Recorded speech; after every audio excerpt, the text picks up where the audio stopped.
Olha, nós estamos fazendo hoje uma operação de caráter educativo por ocasião da Semana Nacional de Trânsito, que é uma operação de busca ativa de condutores que estão bloqueados, com a sua CNH bloqueada por processos administrativos de trânsito. Esses bloqueios são em razão de quê? Olha, nós temos algumas modalidades de processo administrativo. Existe o processo administrativo por pontuação, que é aquele processo que até antes da mudança da legislação em abril era para o condutor que atingia 20 pontos na CNH no intervalo de um ano.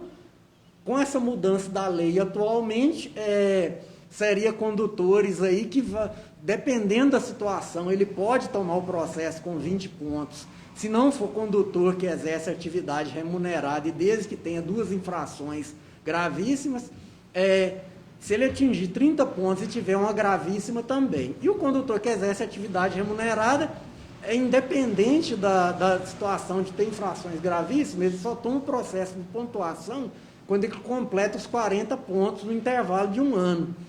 Então, a gente tem a situação do processo de pontuação que, se o condutor for, ao final do processo, e concluir pela aplicação da penalidade, ele toma uma suspensão, tem que cumprir um prazo de suspensão, que vai de 6 meses a 1 ano, se não tiver reincidência. No caso de reincidência, é um prazo maior. E no caso a gente tem o processo também por infração, que é aquelas infrações que a gente chama de autossuspensivas. As mais conhecidas são dirigir embriagado, que já prevê uma suspensão específica de 1 ano, recusar teste de bafômetro também, suspensão específica de 1 ano, e a gente tem aí algumas outras infrações, como exibição de manobra perigosa, direção perigosa, dentre outras, conduzir motocicleta sem capacete, ou com um passageiro sem capacete, todas essas também geram suspensão da habilitação. A gente tem também os processos administrativos de cassação da CNH, que em algumas situações, mas não foi alvo dessa operação, porque no caso de cassação da CNH não é propriamente um bloqueio. A pessoa é bloqueado sim, mas a pessoa não tem nem como solucionar o problema dele de uma forma mais simples, como a suspensão, que é cumprir prazo de suspensão. No caso da cassação, ele tem que começar os processos administrativos de trânsito, de acidente de trânsito, que esses também não geram suspensão.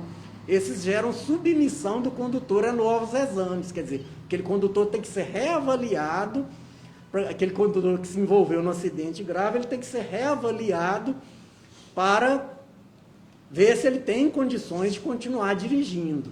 Então, nesse caso de hoje da operação, é voltada para condutores com suspensão por pontuação e por infração, que gera suspensão específica. Doutor Luiz, a partir do momento que o cidadão tem a sua CNH bloqueada, quais são os processos para ele justamente voltar a ter a sua CNH e poder dirigir? A primeira coisa que a gente tem que advertir é exatamente isso. Ele não pode conduzir veículo. Se ele for abordado conduzindo veículo, ele está sujeito à cassação da CNH, sem falar na multa, né? Eventualmente retenção do veículo, se não tiver condutor habilitado para assumir a direção, até remoção do veículo.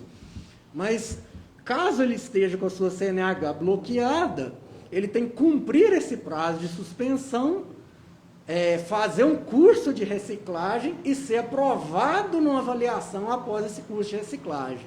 Só assim a CNH dele poderá ser desbloqueada e ele voltar a conduzir veículos desde que ela esteja dentro do prazo de validade, atendo os demais requisitos aí legais. É grande o número de pessoas nessa situação aqui na delegacia? Olha, aqui a nossa comissão, por exemplo, ela tem mais de 2.000 processos em andamento. Tem mais de 2.000 processos em andamento. Grande parte desses processos já concluídos, ou seja, que está para se passar para execução mesmo, cumprir a penalidade. Com essa mudança na legislação, a gente vai ter um bom número aí de processos que vão ser arquivados porque não atende mais os requisitos de pontuação. Só que aqueles que já não cabia recurso, que já foi aplicada a penalidade, ou seja, a única alternativa que tinha para o condutor cumprir a penalidade, não cabia mais nenhum recurso ou defesa, esses aí não se aplica a lei nova. A única opção, mesmo que o condutor, era 20 pontos e não tinha nenhuma gravíssima, ele vai ter que cumprir do mesmo jeito. Para aqueles que estão em andamento, a gente vai aplicar as normas novas que entraram em vigor em abril. A maioria desses dois mais... Olha, a gente tem em torno de 1.200 que é de pontuação, mas lembrando que tem uma boa parte dessa que pode ser arquivado com a mudança que a gente teve aí na legislação, né?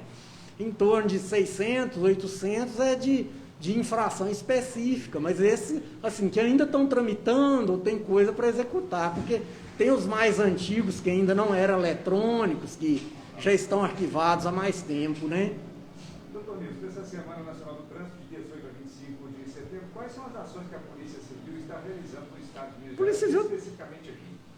Na verdade, a Polícia Civil atua em trânsito diuturnamente, já que o Departamento de Trânsito ele é um órgão da Polícia Civil, né? Estão sendo promovidas algumas ações pelo DETRAN, lives, campanhas educativas. Eles estão mandando também algumas malas diretas, material informativo para alguns condutores pelo correio também, por causa da pandemia. Às vezes algumas ações mais presenciais ficam um pouco dificultadas também, para evitar aglomeração, né? Quem não foi orientado durante essa operação, o que deve fazer? Precisa fazer uma consulta, né? Isso aí é uma pergunta muito importante, porque a gente não tem como sair batendo na porta de cada condutor, até porque, como eu disse, isso foi uma campanha educativa, de busca ativa, de condutores que já estão suspensos e não estão cumprindo a penalidade. Os condutores que foram mais buscados é aqueles que foram notificados pessoalmente, que não tiveram alteração de endereço, nada disso. Então, eram pessoas que na verdade, já estavam cientes da sua situação. Então, a questão que a gente está fazendo mesmo, uma orientação pessoal para reforçar esse recado daqueles que eles, na verdade, já tinham conhecimento. Mas é importante a gente reforçar que, como a gente já disse, a gente não tem como procurar cada condutor pessoalmente. Às vezes tem pessoas que mudaram de endereço e esqueceram de atualizar o endereço do cadastro do DETRAN. Por lei, é responsabilidade do condutor ou do proprietário de veículo manter o seu cadastro atualizado, ou seja, se ele não mantém o cadastro atualizado, ele não pode alegar no dia de manhã, mas eu não recebi essa notificação. É obrigação do condutor ou proprietário de veículo manter os seus dados cadastrais atualizados. E às vezes a gente tem também o pessoal que reside em zona rural, que não tem entrega domiciliar de correio, e às vezes se esquece de ir no correio olhar se chegou alguma correspondência. Então, no material que a gente passou para vocês, tem os links aí do site do DETRAN, que você consegue consultar a sua situação, tanto de pontuação quanto da existência de processos administrativos. Certinho?